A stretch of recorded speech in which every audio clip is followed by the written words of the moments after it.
Hey guys, tonight we're stepping back in time, not to a grand palace or a bustling market, but to a place far less glamorous and infinitely more pungent, the belly of a wooden ship in the age of exploration.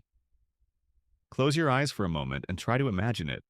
You're on a creaking vessel, a tiny wooden speck on an endless churning ocean. The air is thick with the smell of tar-stale sweat, and something indefinably wrong. You hear the groan of the timbers, the flap of the sails, and the rhythmic lapping of the waves against the hull, a sound that is supposed to be soothing, but for some reason here just feels like a countdown. You're embarking on a journey that could last for months or even years, and I'm going to be honest with you, you probably wouldn't have made it. The reality of life on these ships was a relentless assault on your senses, your health, and your very sanity. So before you get comfortable, take a moment to like the video and subscribe, but only if you genuinely enjoy what I do here. Let me know where you're listening from tonight and what time it is for you. Maybe you're just getting into bed, or maybe you're waking up for the day. No matter where you are in the world, we're all on this journey together. Now dim the lights, maybe turn on a fan for that soft background hum, and let's ease into tonight's journey together. You've just signed your name with a hesitant X on the crew manifest. You have no idea what you're in for. As you climb aboard, you can feel the ship swaying even while still docked. It's an unnerving, almost living presence. The air shifts from the fresh, salty scent of the port to something heavy and cloying as you descend below deck. This is your new home, and it's a far cry from the cozy cottage you left behind. Your personal space is a fraction of a hammock, a shared sliver of damp, dark air barely wide enough to breathe in. You quickly realize that the stories of grand adventures and exotic treasures were just the glossy pages of a book. The truth is written in the grime under your fingernails and the constant clamminess of your clothes. Your first lesson is a simple one: there is no clean. Clean is a concept that vanished with the last sight of land. The ship is a floating ecosystem of its own making, and you are just a small, insignificant part of it. The bilge water sloshes perpetually below the floorboards, a dark, putrid cocktail of spilled food, human waste, and seawater. It's a breeding ground for every kind of bacteria you can imagine and a few you can't.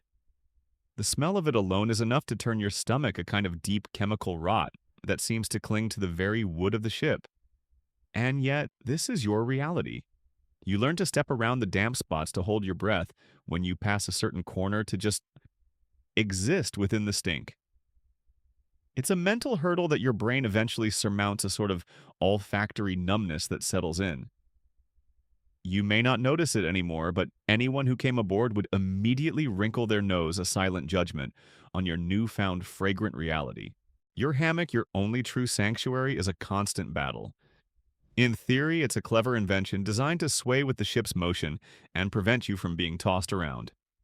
In practice, it's just a loose piece of canvas a few inches from a dozen other hammocks, each one occupied by a sailor who likely hasn't bathed in weeks.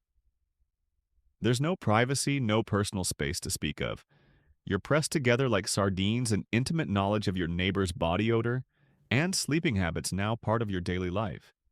Sometimes you wake up in the middle of the night tangled in your hammock, not quite sure what side is up, and it takes a few disorienting seconds to remember that you are in fact still on a ship. This lack of personal space is something you will never get used to. It's a constant low-grade hum of irritation that settles in your bones. And then there are the pests. Oh, the pests. They are the true masters of the vessel, the ones who seem to have a far more comfortable existence than you do. You share your quarters with a thriving community of rats and cockroaches.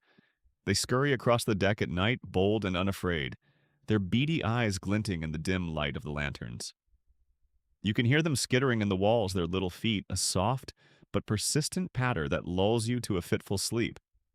They are a constant menace, gnawing on ropes, stealing food, and carrying disease. The cockroaches are even worse in a way. They are everywhere. You lift a bucket and a dozen scatter. You reach for your biscuits and you find a few nestled between the cracks. You get used to it in a way. You learn to give your hammock a good shake before getting in, just to dislodge any unwanted bunkmates. You learn to close your eyes and just eat around them. It's a new level of desensitization, one that you never thought you'd reach. This lack of sanitation is not just an inconvenience, it's a death sentence waiting to happen. Open sores fester and turn black in the humid, filthy air. A simple cut from a rope can become a life-threatening infection. The ship's doctor, if you are lucky enough to have one, is more likely to amputate a limb than to heal a wound. Common historical fact. A ship's surgeon in the age of exploration would often use the same unsterilized instruments on multiple patients, passing infections from one sailor to the next without even realizing it. The concept of germ theory was centuries away, so they operated on the belief that foul air or miasmas caused disease, not the invisible microbes living on their unwashed hands. This is why a minor illness like a cold could sweep through a crew with devastating effect, transforming a simple cough into a fatal pneumonia. The medical bay, if you can call it that, is nothing more than a small, dark room with a perpetually sticky floor, and it's a place you avoid at all costs. You quickly learn a new kind of social etiquette. There's no such thing as personal hygiene. Fresh water is a precious commodity reserved almost exclusively for drinking. Washing your body is a luxury you cannot afford. You simply get used to the feel of salt and sweat on your skin, a fine, gritty layer that seems to be a permanent part of you now. Your clothes, a worn set of canvas trousers and a shirt, are washed only when it rains, and even then it's a half-hearted affair. They are stiff with salt sweat and grime, and they chafe against your skin with every movement. A little-known detail is that sailors sometimes used a substance called slush, which was a mix of rendered-down fat from the cooking pot to soften and waterproof their leather boots and other gear. It's a bizarre and unsanitary practice that just adds another layer of greasiness and smell to the already overpowering stench of the ship. The academic debate is still ongoing about whether or not the widespread use of slush and other animal fats on the ship helped or hindered the spread of disease, but what is not up for debate is that it created a thick, greasy film over everything. Your duties are exhausting and endless, and they contribute to the constant state of filth. You are pulling ropes thick with tar-handling wet canvas and hauling buckets of water, all of which leave you caked in dirt and salt. There's a sort of grim camaraderie in it. You all look the same, weathered, dirty, and utterly exhausted. You've all traded in your fresh-faced innocence for a sort of resigned grime. It's a club no one wants to be a member of, but here you are, a charter member. The lack of proper sanitation is a constant gnawing worry at the back of your mind. You watch your fellow sailors get sick and wither away, their bodies consumed by unseen ailments. You know it could be you next, and there's nothing you can do about it. You just have to hope you're one of the lucky ones. Every morning you wake up to the same symphony of sounds. The groans of the ship, the scurrying of the rats, and the low coughs of your sick companions. The lack of clean air, the poor ventilation below deck, it all contributes to a general malaise. The air is stagnant and heavy, thick with the smell of unwashed bodies and the dampness of the ocean. It's a constant low-grade suffocation. You spend every waking moment wishing for a breath of fresh air, a moment to just stand still and breathe something that isn't recycled and full of everyone else's germs. But there's no escape.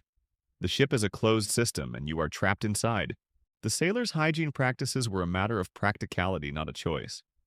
A sailor's clothes would often become so impregnated with dirt, sweat, and salt water that they could stand up on their own, a testament to the unyielding grime. This is not a metaphor. Your clothes are so stiff with salt and grime that they are almost like a second skin. It's a bizarre sort of armor, one that protects you from nothing but serves as a constant reminder of your situation. You develop a kind of a permanent rash from the constant friction, a sort of itchy red band around your waist and wrists. You try to scratch it, but it just makes it worse. The ship's head or toilet is just a plank with a hole in it, overhanging the side of the ship. It's a precarious and terrifying place to be, especially during a storm. The waves crash up and spray you with cold, salty water, and you hold on for dear life, hoping you don't get swept overboard. It's a public and humbling experience, and there is no such thing as privacy. You learn to do your business quickly and with a minimum of fuss. This primitive system, of course, does nothing to improve the overall sanitation of the vessel. The waste simply falls into the ocean below, a sort of trail of human detritus that you hope no one notices. Even the simplest tasks are made more difficult by the constant lack of cleanliness. When you're eating your meager meal, you learn to cup your hand over it, not just to protect it from the wind, but to keep the flies and roaches away. The ship's cook, a person who is probably more of a menace than a help, serves up food that is often spoiled or filled with weevils. But you eat it anyway. You can't afford to be picky. The hunger is a constant companion, a low rumble in your stomach that drowns out all other concerns. So you eat what you are given. You drink the sour beer and you try not to think about the unsanitary conditions. It's a mental game, a sort of self-deception that allows you to survive. You just focus on the task at hand, the pulling of the ropes, the mending of the sails, the slow and steady march of time. You hope that one day you'll reach a port and you can finally get a moment of peace, a moment to truly be clean again. But for now, this is your life, a constant state of grime and discomfort, a world where a simple bath feels like the greatest luxury imaginable. You've been on the ship for a month now, and you've already forgotten what it feels like to be truly clean. You've forgotten what it feels like to sleep without the constant smell of human waste and sweat, to eat a meal without the constant threat of a cockroach scurrying across your plate. You've become a creature of the sea, a part of the ship's unsanitary ecosystem. And the journey has only just begun. The gnawing emptiness in your stomach is a more persistent companion than any of your crewmates. It's a low, constant rumble that becomes the background music of your life at sea. You can get used to the dirt, you can ignore the smells, but you cannot escape the relentless, grinding hunger. The ship's bell chimes a sound that should signal a moment of relief, a brief pause in the endless toil, but instead it brings with it a whole new set of anxieties. It's time for the daily distribution of rations, a ritual that is less a meal and more a brutal reminder of your place in this world. You queue up a silent, shuffling line of weary men, each of you with a tin plate in hand, your eyes fixed on the man at the barrel.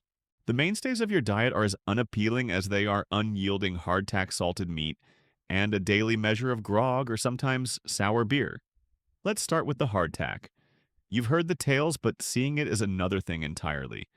It's a biscuit, yes, but not like any biscuit you've ever known. It is a solid stone-like brick of flour and water baked, until all moisture is gone. The common historical fact is that hardtack was baked multiple times to ensure it would not spoil. Sailors often joked that it was so hard it could survive a cannonball blast, and you quickly learn this isn't far from the truth. You try to take a bite, but it's a useless endeavor. The rock-hard bread threatens to shatter your teeth. So you learn the trick, you hold it in your mouth for a long, painful minute, letting your saliva soften it ever so slightly, or you break it against the ship's rail with a dull thud. But even then, the hardtack presents another challenge. The lack of proper storage means it's always infested. You hold a piece up to the dim light, and you can see them tiny little pinpricks of darkness moving in the crevices. Weevils. They're a staple of the sailor's diet. A little-known detail is that sailors would often tap their biscuit sharply against the table or the deck to dislodge the weevils before eating it, or they would dunk it in their grog, hoping the alcohol would get rid of the pests. But you soon discover the weevils are just a garnish. They add a little bit of extra protein to your diet, a tiny crunchy addition to a meal that has no other texture to speak of. You try not to think about it. Your hunger is a more powerful force than your disgust. You learn to just chew the crunch of the weevils, a subtle counterpoint to the saltiness of the meat. And what about the meat? It's a slab of beef or pork, preserved in a thick crystalline layer of salt. It's so salty that it's barely recognizable as meat. You chew on it, and it feels like you're gnawing on a piece of leather. It's tough, stringy, and nearly tasteless, except for that overpowering, stinging salt. This is what you get day after day, a monotonous parade of salt and rock-hard bread. The salt makes you perpetually thirsty, a cruel irony on a ship surrounded by water you cannot drink. You dream of a juicy apple, a fresh piece of bread, a simple warm meal. But those are luxuries of a life you left behind. The beverage of choice is beer, or if you're lucky, grog. The beer, of course, is a far cry from the rich hoppy pints you might be used to. It's often thin sour and stored in uncleaned barrels, and by the end of the voyage, it's barely potable. It's filled with bits of strange things floating in it, and it smells of yeast and mold. The grog, a mixture of rum water and lime juice, is a slight improvement, though you get it for a very different reason. The lime juice is a sort of medicine, a preventative measure against a disease that is far worse than a few weevils in your biscuit. But we'll get to that later. The point is, there is no pleasure in your food or drink. It is pure function, a grim ritual to keep the body from completely failing. Your senses of taste and smell are dulled, and your stomach is a bottomless pit that never feels full. The monotony of the diet is soul-crushing. There are no vegetables, no fruits, no fresh anything. Your body begins to change a slow, subtle decay. You lose weight. Your muscles feel weak. You are a human machine running on the lowest possible fuel, and your mind struggles to maintain focus. The lack of variety affects more than just your physical well-being. It saps your spirit. The lack of a warm, comforting meal at the end of a long, arduous day is a mental burden. You can almost feel your body longing for nutrients it is not getting. Your bones ache, your muscles cramp, and you can feel a sort of low-grade exhaustion that never quite goes away. You find yourself doing things you never thought you'd do just to make the food a little more palatable. You learn to make lobscouse, a sort of stew made from the salted meat and hardtack softened in a bit of water.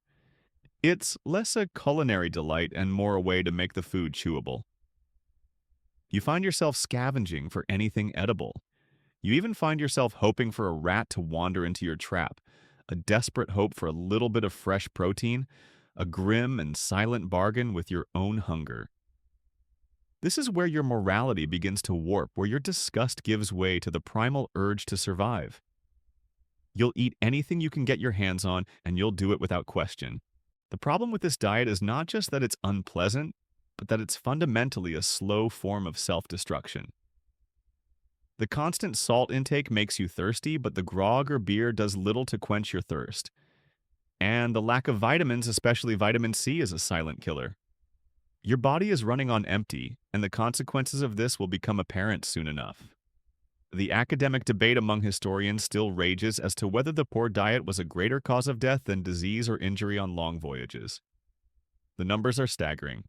On some voyages, more than half the crew would die, often from sickness, and the poor food was almost certainly the root cause.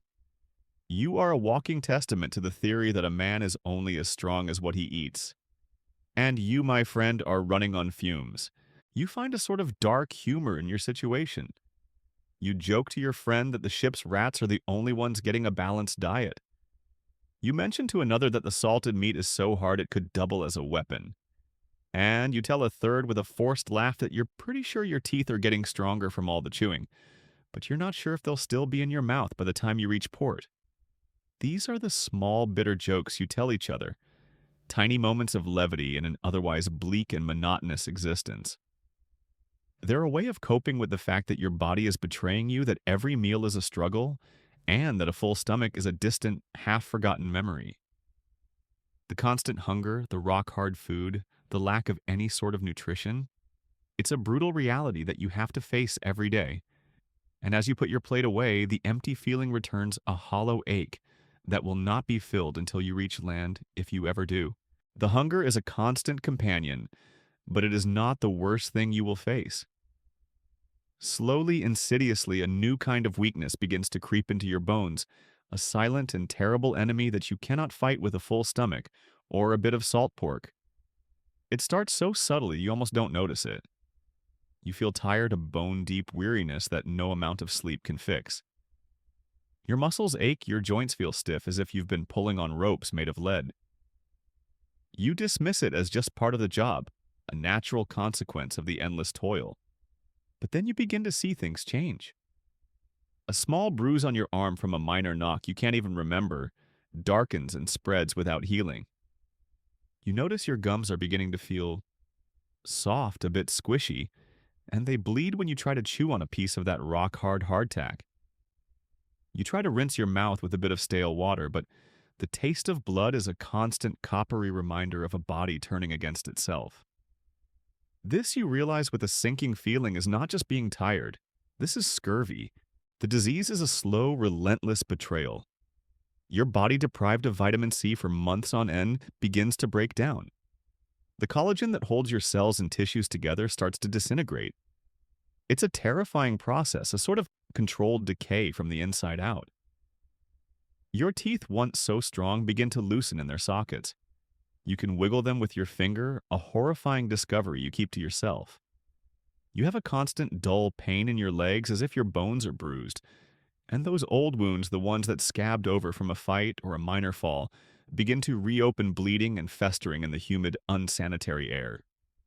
The common historical fact is that on long voyages, scurvy could claim more lives than all other causes combined. It was a silent, creeping plague that could decimate a crew, turning a powerful ship into a ghost vessel, manned by a few skeletal, groaning survivors. The sailors of the time didn't understand the cause.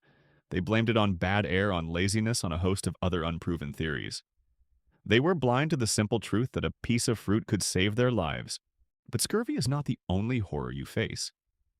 The unsanitary conditions you endured in the first part of your journey, the ones that made you so accustomed to filth, are now taking their toll in a more direct way. Fevers become a common sight. You see your fellow sailors shaking with chills, their eyes glazed over their bodies, burning up. Dysentery sweeps through the crew with terrifying speed, a bloody and agonizing illness that leaves men weak and dehydrated. The ship's surgeon is little help. He operates on the belief that sickness is caused by an imbalance of the four humors, and he will bleed you with leeches or make you swallow terrifying concoctions in a futile attempt to restore a balance that was never there. He will not even wash his hands between patients. The apathetic approach to basic hygiene turns his small, sticky room into a place where you are more likely to catch a disease than to be cured of one. This is the brutal reality. You don't just get sick and then get better. You fall ill and you either fight for your life or you succumb to the illness, a slow, agonizing process that leaves you a shadow of your former self. You begin to notice that you're not alone in your suffering. The man next to you in the hammock is moaning in his sleep, his skin a sickly yellow color. Another sailor has a puffy purple bruise on his arm that doesn't seem to be getting any better. You begin to look at the other men, searching their faces for signs of the same decay you feel in your own body. It's a grim and silent understanding. You are all on a sinking ship, a biological one, and there's nothing you can do about it. There is a little-known detail about the lengths commanders would go to in order to cure their crews. Some captains, believing that scurvy was a disease of laziness, would force their sick sailors to walk laps around the deck, believing that exercise would cure them. A sort of bizarre, tragic workout plan. This, of course, did nothing but hasten their demise. It's a grim reminder of the profound ignorance of the time, the desperate and often cruel measures taken in the face of a terrifying, unknown killer. The sense of hopelessness is a heavy blanket that settles over the ship. You watch as your friends' men you've come to know wither away. You see their gums recede, their skin turn black, their eyes become hollow. The once strong sailor who taught you how to tie a bowline is now too weak to stand, and you watch him fade into nothingness. The academic debate still exists as to whether the true cause of death on these long voyages was primarily scurvy, or if it was a combination of multiple diseases like typhus and dysentery, exacerbated by a lack of nutrition and sanitation. But for you, the distinction is meaningless. All you know is that your body is failing you, and you are surrounded by men who are experiencing the same terrifying decline. In a strange, almost macabre way, you find a sort of dark humor in the situation. Your gums are so sensitive you joke that your teeth are on a little vacation. You say your bruises are just a new kind of shipboard tattoo. And you tell a friend with a dry laugh that you're pretty sure your bones have decided to have an argument with your muscles, and you're caught in the middle. These are the small, bitter jokes you tell each other, tiny moments of levity in an otherwise bleak and monotonous existence. They're a way of coping with the fact that your body is betraying you, that every ache is a potential death sentence, and that a full stomach is a distant, half-forgotten memory. You try to remember the things you used to do, the simple joys of a walk in the sun, a cold glass of fresh water, a meal with friends. But those memories are fading, replaced by the grim reality of your life on the sea, where every day is a struggle to survive, and every ache is a reminder that you are one step closer to joining the cold, silent world of the ocean floor. Your body is a map of betrayal marked by bruises and aches, and the quiet gnawing pain of a sickness you cannot understand. But as your physical strength wanes, a new kind of terror takes its place, a fear far more immediate than the slow decay of scurvy. This fear is a man in a starched coat, a stern figure who holds your life in his hands.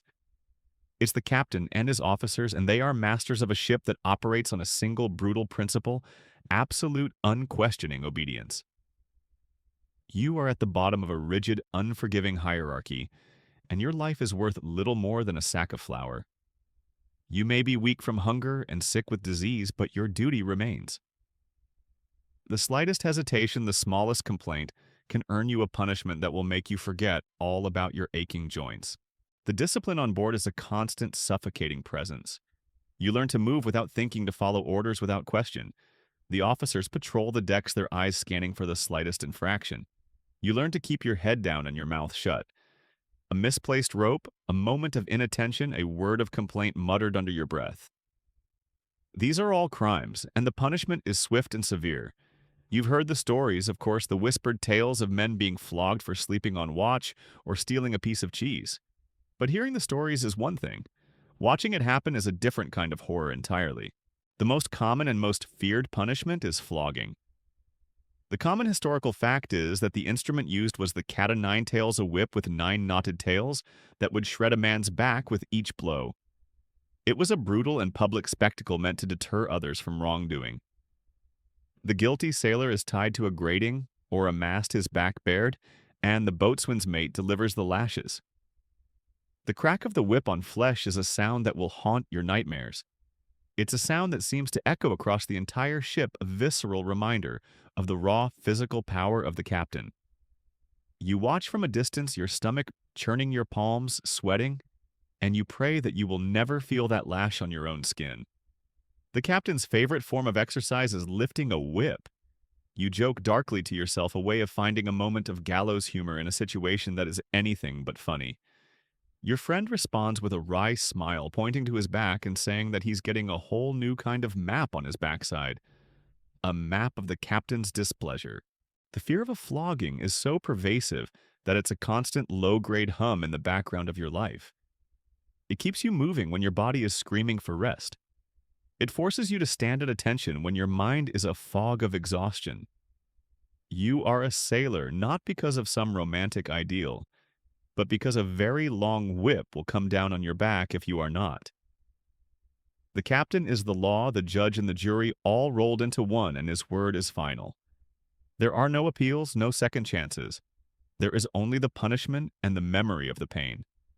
The academic debate among historians still rages as to the effectiveness of such brutal discipline. Some argue it was a necessary evil, the only way to maintain order and prevent mutiny on long, dangerous voyages. Others believe it was counterproductive, that it fostered resentment and pushed men to desert or even to rise up against their officers. For you, the debate is irrelevant. All you know is the fear that grips you every time you hear the captain's voice, the cold sweat that runs down your back as you see an officer approaching. But flogging is not the only punishment. For more serious offenses, the punishments become even more terrifying. There are stories of being put in irons, of being confined to the dank, dark bowels of the ship for days with little food and no water. There are tales of keel hauling, a truly horrifying form of punishment, where a sailor would be dragged under the keel of the ship, a brutal ordeal that often resulted in death. The keel, encrusted with barnacles and mussels, would tear a man's flesh to ribbons. A little-known detail is that sometimes for particularly egregious crimes like desertion or theft, a sailor would be flogged around the fleet, a gruesome public spectacle where he was taken from ship to ship in the fleet and given a number of lashes on each one, ensuring his punishment was witnessed by hundreds of his peers, a grim and theatrical display of a captain's absolute power. You shudder at the thought of it, the idea of being made into a living example for every sailor in the harbor. The psychological toll of this constant fear is immense. You live in a state of perpetual anxiety, your nerves frayed, your mind always on high alert. You cannot relax. You cannot trust anyone completely. Even your friends could turn you in for a minor transgression, a sort of desperate, self-serving act of survival. The captain is the master, but his power is amplified by the fact that he has made the crew turn against each other. You feel it, this quiet animosity, this low-grade paranoia that infects the entire crew. You find that you are no longer just fighting against the sea or against disease or against starvation. You are fighting against each other, against the fear that turns a friend into a potential informer, and a moment of rest into a chance for a whipping. Your life has become a constant, terrifying performance of obedience, where the slightest misstep can lead to pain and humiliation. You realize that a ship is not just a vessel, but a floating prison, and your body is the cell. You have become accustomed to the fear of the captain, a cold, calculated terror that lives in your stomach. But there is a greater, more primal fear on this ship, a dread that whispers in the wind and rumbles in the waves. It is the fear of the sea itself. The captain may be a harsh master, but he is at least a predictable one. The sea is a fickle, unforgiving god, a chaotic and powerful force that can, in a moment, turn your world upside down, swallowing everything you know in its dark embrace. You are not the master of this domain. You are simply a guest on its surface, and a single storm can remind you of that fact in the most terrifying way imaginable. The day starts like any other, the sun, a hazy promise on the horizon. But there is a shift in the air. The barometer drops a simple instrument that you now watch with a kind of morbid fascination. The wind begins to pick up a low moan that rises to a shriek, a sound that is both a warning and a threat. The sky, once a brilliant blue, turns to a bruised and angry gray. The first drops of rain are like the opening shots of a battle, and then the full fury of the storm is upon you. The ship, once a sturdy vessel, becomes a toy, tossed about by waves that tower over the mast. The creaking of the timbers turns into a violent, tortured groan, a sound that says the ship is fighting for its very life. You feel it in your gut, the lurching, stomach-churning motion that throws you from side to side. The sea is giving the ship a new kind of workout, you think to yourself, a brutal, unforgiving kind. Your friend holding on for dear life manages a half smile and says that the wind is trying to have a conversation with the sails, and it's a very loud conversation. Your job during a storm is a special kind of terror. You are sent aloft high in the rigging, to furl the sails, to wrestle with a canvas that has become a monster in the wind.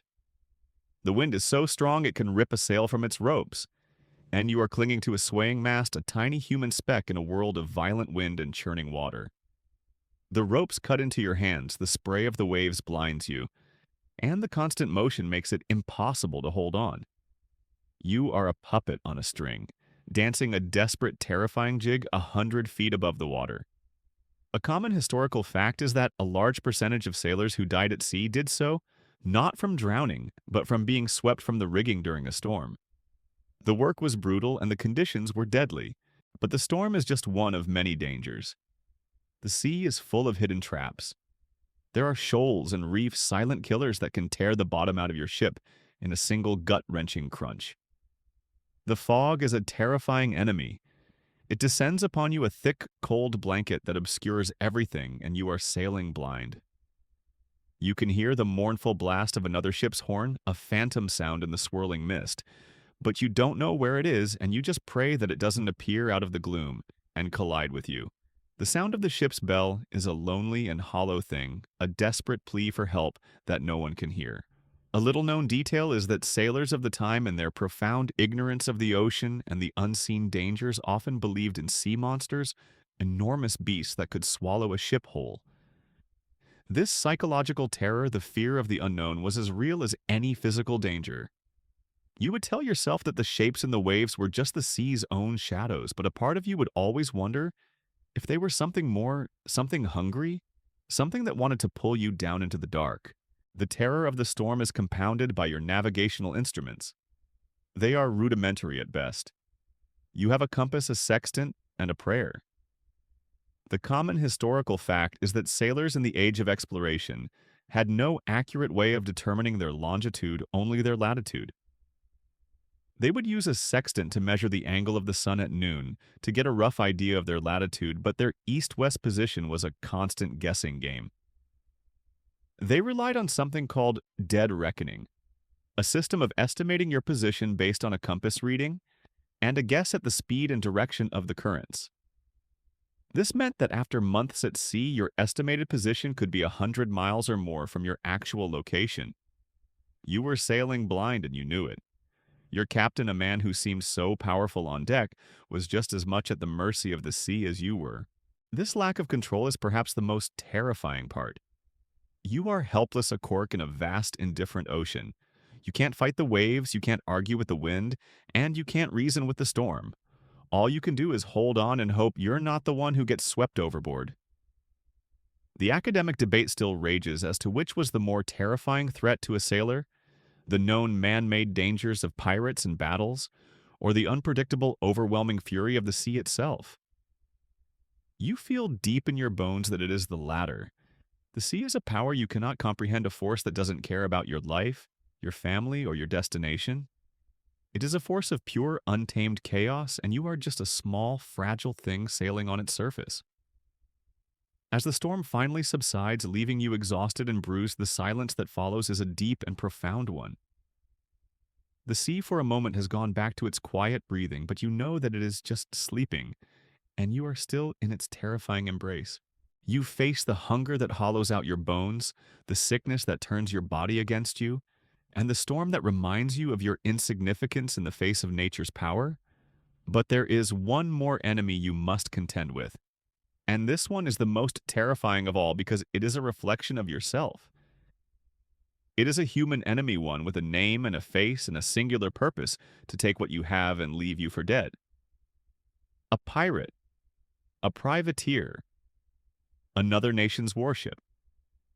The distant speck of a sail on the horizon, once a promise of company, is now a source of deep, stomach-turning dread. You watch it grow larger and you realize with a cold certainty that it is not a friend. The call goes out from the crow's nest, a sharp, panicked shout that electrifies the deck. Sail ho. But this time it's followed by a more specific, more terrifying command: prepare for battle. A low, thrumming anxiety spreads through the crew. You scramble to your station, a familiar fear replacing the usual exhaustion. The captain's voice is a sharp, crisp command that cuts through the chaos. He's no longer the master of your life and death through discipline, but the orchestrator of a potential bloodbath. You find out that your captain's sailing skills are only matched by his ability to make you a target, a dark thought that you quickly push aside. You're a member of the cannon crew. Your job is to load and fire a simple but terrifying task. You've drilled for this, of course, but the drills were in the calm of the harbor with empty cannons and the sun on your face. This is different. This is real. The silence that falls over the ship just before the first shot is the most terrifying part. It's a moment of held breath, of quiet prayers, of a deep, profound fear that makes your ears ring. The opposing ship is a dark silhouette against the sky, its cannons a series of grim, black eyes staring at you. You hear the drum beat begin, a frantic, pounding rhythm that sets your heart to a similar pace. Then the first shot. The common historical fact is that naval battles were chaotic, brutal affairs decided at close range. Cannons were loaded with solid iron balls meant to smash through the hull of a ship, or with a substance called grape shot. A little-known detail that was a canister filled with small iron balls that would scatter like a shotgun blast to mow down the enemy crew on deck. The first shot is a flash of light, a deafening explosion that sends a shockwave through the ship. The cannonball tears through the main mast with a sickening crunch, splintering the wood and sending splinters and rope flying. The smell of gunpowder and burning tar fills the air, a thick, acrid cloud that chokes you. The battle is pure sensory overload. The sound of the cannons is a constant, ear-splitting roar. The ship lurches and groans with every hit, a protest from a living thing being brutally wounded. The best part about a cannonball, you think to yourself, is that it never gets tired of hitting the same spot. A bit of gallows humor to keep you sane as the wood splinters around you. You are working in a fog of smoke and noise, your hands moving on autopilot. You are a small, insignificant part of a great machine of destruction, and your only job is to do your part and try not to get killed. You hear the screams of men who have been hit, a piercing sound that cuts through the noise of the battle. You see a flash of light, and then the man next to you is just a smear of red on the deck. His life snuffed out in a single brutal moment. You try not to look, to focus on the task at hand. The captain is bellowing commands, his voice raw with a mix of fury and desperation. You feel the ship shudder, and you hear a new sound, the terrifying sound of grappling hooks hitting the rail, the unmistakable clang of steel on steel. They are coming to board. The fight shifts from a distant artillery duel to a close-quarters brawl. You grab a cutlass, a heavy, unwieldy thing that you have no skill with, and you watch as the pirates pour onto the deck a horde of screaming, wild-eyed men with knives and pistols. You fight not for glory or honor, but for survival, a desperate, animalistic urge to live for one more minute. You swing your sword wildly, trying to keep them at bay, the fear a constant cold presence in your gut. This is the moment of truth. This is what you were trained for, but nothing can prepare you for the raw, brutal reality of it. The academic debate among historians still rages as to whether pirates were truly as romanticized as popular culture makes them out to be, or if they were simply a reflection of the desperate conditions of a sailor's life. But for you, the debate is meaningless. All you know is that these men are here to kill you, and you must kill them first. As the fight ends and the silence returns, it is a different kind of quiet.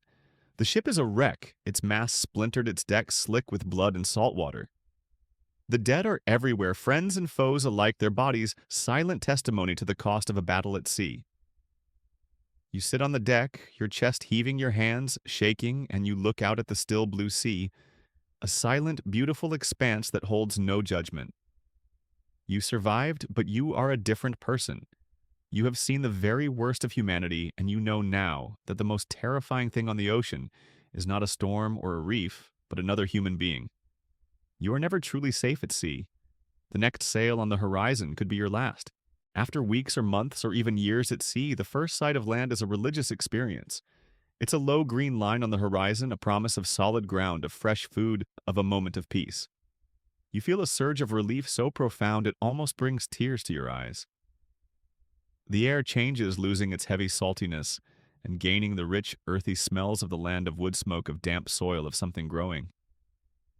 The ship glides into the harbor, a tired, weary ghost of a vessel, and you step off the gangplank, your legs shaking and unsteady, a part of you still believing you are on a moving deck. You finally get to stand on something that isn't moving, you think. With a nervous laugh, but now the ground is spinning on its own, a dizzying, disorienting experience that takes a while to get used to. But the relief is short-lived. The port is not the safe haven you dreamed of. It is a world of chaos and danger, a place where a sailor's few coins can disappear in a matter of hours, and his body can disappear just as quickly. The first thing you notice is the noise, a deafening cacophony of shouting, of bartering of music and laughter, and a dozen different languages all jumbled together. After the quiet monotony of the sea, it's a terrifying sensory overload. Your senses, once so attuned to the subtle shifts of wind and wave, are now overwhelmed. You feel exposed, vulnerable, a stranger in a strange land. The first stop, of course, is the tavern. You've dreamed of this moment for months, of a warm drink and a brief respite from the ship's foul grog. But the tavern is just as dangerous as the sea itself. It is a place of brawls and violence, of old grudges settled with a fist or a knife. You are a sailor, and you are immediately a target. The men in this place are just as weathered and worn as you are, but their faces hold a different kind of anger, a pent-up rage from months of hunger and hard labor. A single wrong word, a misplaced glance, can start a fight that ends in a back alley. You realize with a cold kind of dread that the only thing dirtier than your ship is this tavern. And the drinks, the cheap, powerful rum and ale, do nothing to help. They just dull your senses and loosen your tongue, making you more of a target. And then there are the new diseases. You've survived scurvy, you've survived the dysentery of the ship, but now you are exposed to a whole new world of microbial threats. A simple fever that would have been a minor nuisance back home can be a death sentence here. The common historical fact is that sailors often brought diseases from foreign lands with them, and in return they were exposed to diseases that were new to their systems, creating a dangerous cycle of sickness. You find yourself looking at the other men in the tavern. Their faces a roadmap of old scars and new ailments, and you know that you are not in a place of rest, but a place of new and terrifying dangers. You thought you left the sickness behind on the ship, but you've just traded one kind for another. But the most terrifying danger on land is the press gang. The fear of being shanghaied, of being woken up in the middle of the night on a strange ship with a new captain and a new destination, is a cold and constant presence in every port. A common historical fact is that in the age of sail navies, particularly the Royal Navy relied on a system of impressment to fill their crews. A press gang would go into a port town and forcibly conscript men into the Navy, often by knocking them out with a blow to the head or getting them drunk. This was an accepted, if brutal, practice. It was a way of ensuring that there was always a supply of fresh bodies for the ships. You are constantly on edge. You find yourself eyeing every man who walks into the tavern, wondering if he is a simple drinker or a member of a press gang. You never let your drink out of your sight, a sort of desperate paranoid ritual. A little known detail is that these press gangs would sometimes work with crimps, or boarding house owners who would drug sailors and sell them to captains for a fee, a sort of sanctioned slave trade that preyed on tired, weary men. The crimps were the lowest of the low men who would sell a fellow sailor for a few coins, and they were everywhere. The academic debate still rages as to whether the press gang system was a necessary evil for a nation to maintain naval supremacy, or if it was a form of sanctioned slavery that fueled mutinies and resentment. For you, the debate is meaningless. All you know is the deep-seated fear that you could wake up on a ship you don't know, with a captain you don't trust, and a destination you don't want to go to. There is no true escape. The moment you step off the ship, you are a target, and the only way to truly be safe is to never leave it. And even that is not a guarantee. You've survived the tavern brawls and the paranoia of the port, and you find yourself back on the ship, a place that feels both like a prison and a strange, warped kind of home. But you return to a reality that is as unyielding as the sea itself. You are a sailor, a common seaman. You are at the very bottom of the ship's social structure, a rigid, unspoken caste system that dictates every aspect of your life. Above you in the pristine, well-lit cabins are the officers and the captain. They are a world away from your reality, and the divide between your existence as theirs is more vast than the ocean you are crossing. You see it everywhere, this stark, frustrating inequality. They eat different food. While you are chewing on hardtack and salted beef, a meal you've come to both dread and rely on, you can catch a glimpse of their dinner through an open cabin door. They are eating fresh meat, roasted potatoes, and sometimes even vegetables or fruit that were brought on board in special barrels. You can smell the rich, warm scent of it, a cruel and tantalizing aroma that makes your stomach ache with a deeper, more profound hunger. They are eating a roast, you think, with a bitter smile, and you are eating a rock. This difference in diet is not just about comfort. It's a constant visceral reminder of your place. A common historical fact is that the officers often brought their own provisions on board, ensuring they had access to fresh food and wine, while the crew was relegated to the ship's meager, long-lasting stores. Their living quarters are a world away from yours. You share a cramped, damp space below deck with a dozen other men sleeping in hammocks, strung so close together you can hear your neighbor's every breath. The officers, on the other hand, have private cabins with real beds, desks, and even books. Their quarters are cleaned by servants, their clothes are mended, and their bodies are spared. The worst of the grime and sweat that are your constant companions. You can tell the officers are well-rested, you joke to a friend, because they look well-rested. And you are a walking testament to months of sleepless nights and hard labor. The difference is not just one of wealth, it is one of dignity. They have a semblance of a normal life, a quiet, private space to retreat to. You have nothing but a shared public existence, a life lived in constant, close proximity to your fellow sailors. And then there are the gentlemen volunteers. These are young boys from wealthy families, often as young as 12, who have been sent to sea to learn the trade of being an officer. A little-known detail is that these boys, despite their youth, were treated with a sort of deference that you would never receive. They would live in the officers' quarters, eat the officers' food, and be tutored on navigation and sailing, all while you, a man twice their age, did the back-breaking work of pulling ropes and climbing the rigging. They are a constant, infuriating presence on the ship, a visual reminder of the class divide. You see them walking on deck, their clothes clean, their hands soft, and you feel a quiet, simmering resentment that you keep locked deep in your gut. They will one day be a captain, and you will one day be an old, broken sailor with nothing to show for your life. The work you do is endless and grueling, and it is performed under the constant, detached gaze of the officers. They are not toiling alongside you. They are not feeling the same pain, the same exhaustion. They are simply giving orders. You are a tool, a resource to be used, a body to be worked until it breaks. Your life is considered less valuable than the cargo in the hold, and you know it. The lack of respect, the feeling of being invisible, of being treated as something less than a person, this is a deeper, more painful wound than any bruise or cut.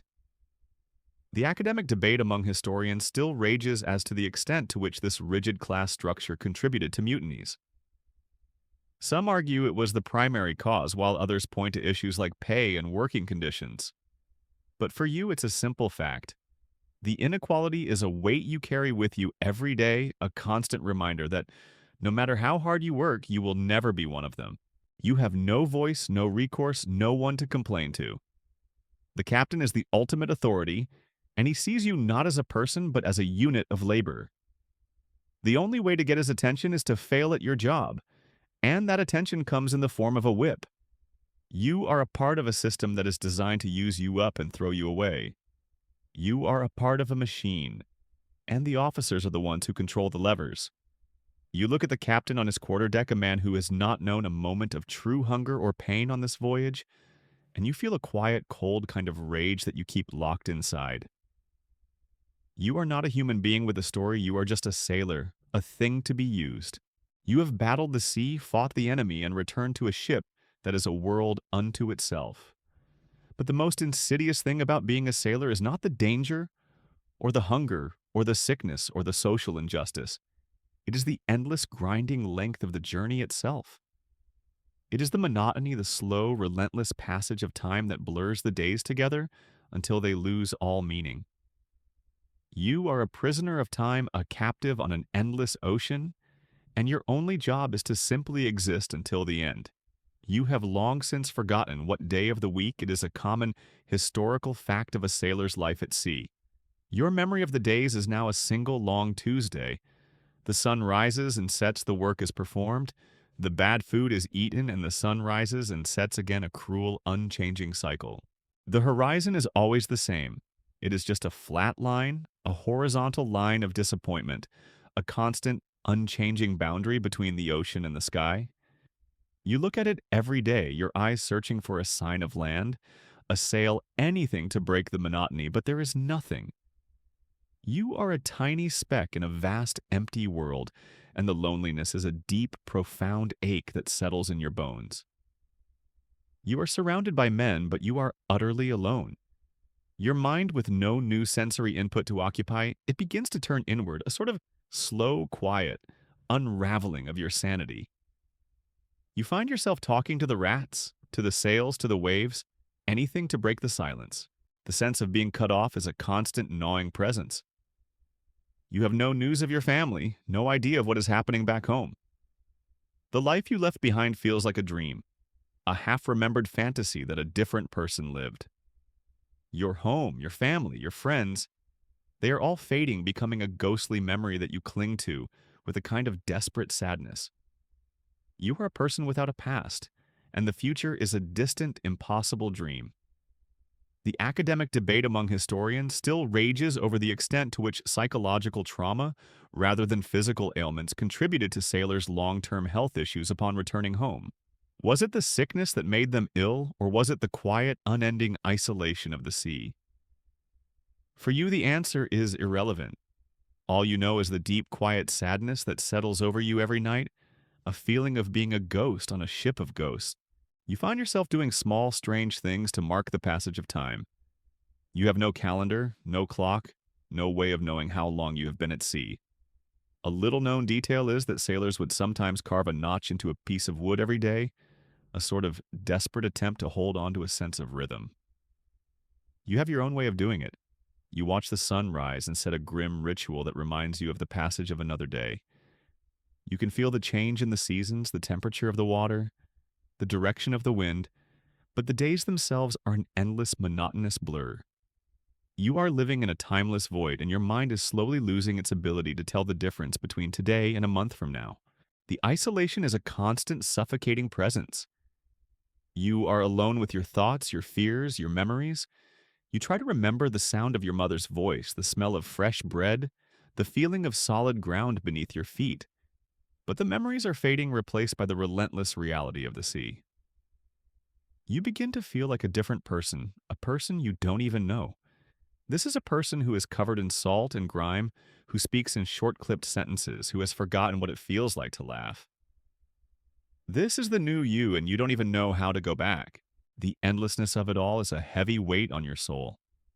You are a prisoner on a ship that is a world unto itself, a world of filth, of hunger, of sickness, and of relentless labor.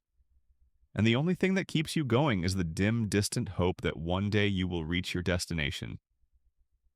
You tell yourself that every sunrise brings you one day closer to home, that every sunset is one more day behind you. You find yourself talking to the moon, a silent, beautiful presence that seems to be the only witness to your suffering. You tell it about your day, about the endless work, about the sickness, about the dreams of home. And the moon, silent and beautiful, just listens.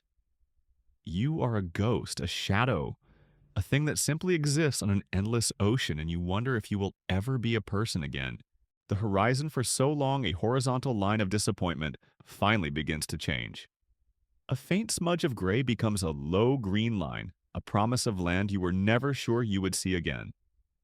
You are one of the survivors, one of the few who made it back, and the feeling is both triumphant and deeply, profoundly hollow. The ship limps into the harbor, a weary, battered vessel, and you step onto the dock, a ghost of a man returning to a world you no longer recognize. You look at the people on the dock, their faces are soft, their clothes are clean, their bodies are strong, and they look at you as if you are a creature from another world. You are a different person. You are thinner, weaker your body, a map of old wounds and new scars in your gums. You realize with a cold kind of horror are still bleeding. You have a few coins in your pocket. The sum total of your years of labor, a small, sad compensation for the hunger, the sickness, the fear, and the loneliness. You find a tavern and you sit alone looking at the people, a strange and alien feeling settling over you. You are on land, and yet you are not home. You have been gone for so long that the world has moved on without you. Your friends are older, your family has changed, and you have nothing to say to them about your journey that they could possibly understand. How can you explain the taste of hardtack, the sound of a flogging, the cold terror of a storm at sea? You can't. Your life has become a secret, a quiet and terrible thing that you cannot share. Your life savings are enough to buy a single drink, you think to yourself with a bitter, humorless laugh, a sad kind of testament to the value of your life at sea. The common historical fact is that most sailors in the age of exploration ended up with very little pay and were often forced to quickly sign on for another voyage just to survive. The money you earned, if you even got it, was barely enough to pay off your debts from the journey, and you were back where you started, a man with no options, no home, and no future. You were a part of a cycle, a man who would live his life at sea until the sea finally claimed him. You feel a strange kind of discomfort on land. The ground feels too solid, too stable, a fact that your mind cannot quite accept.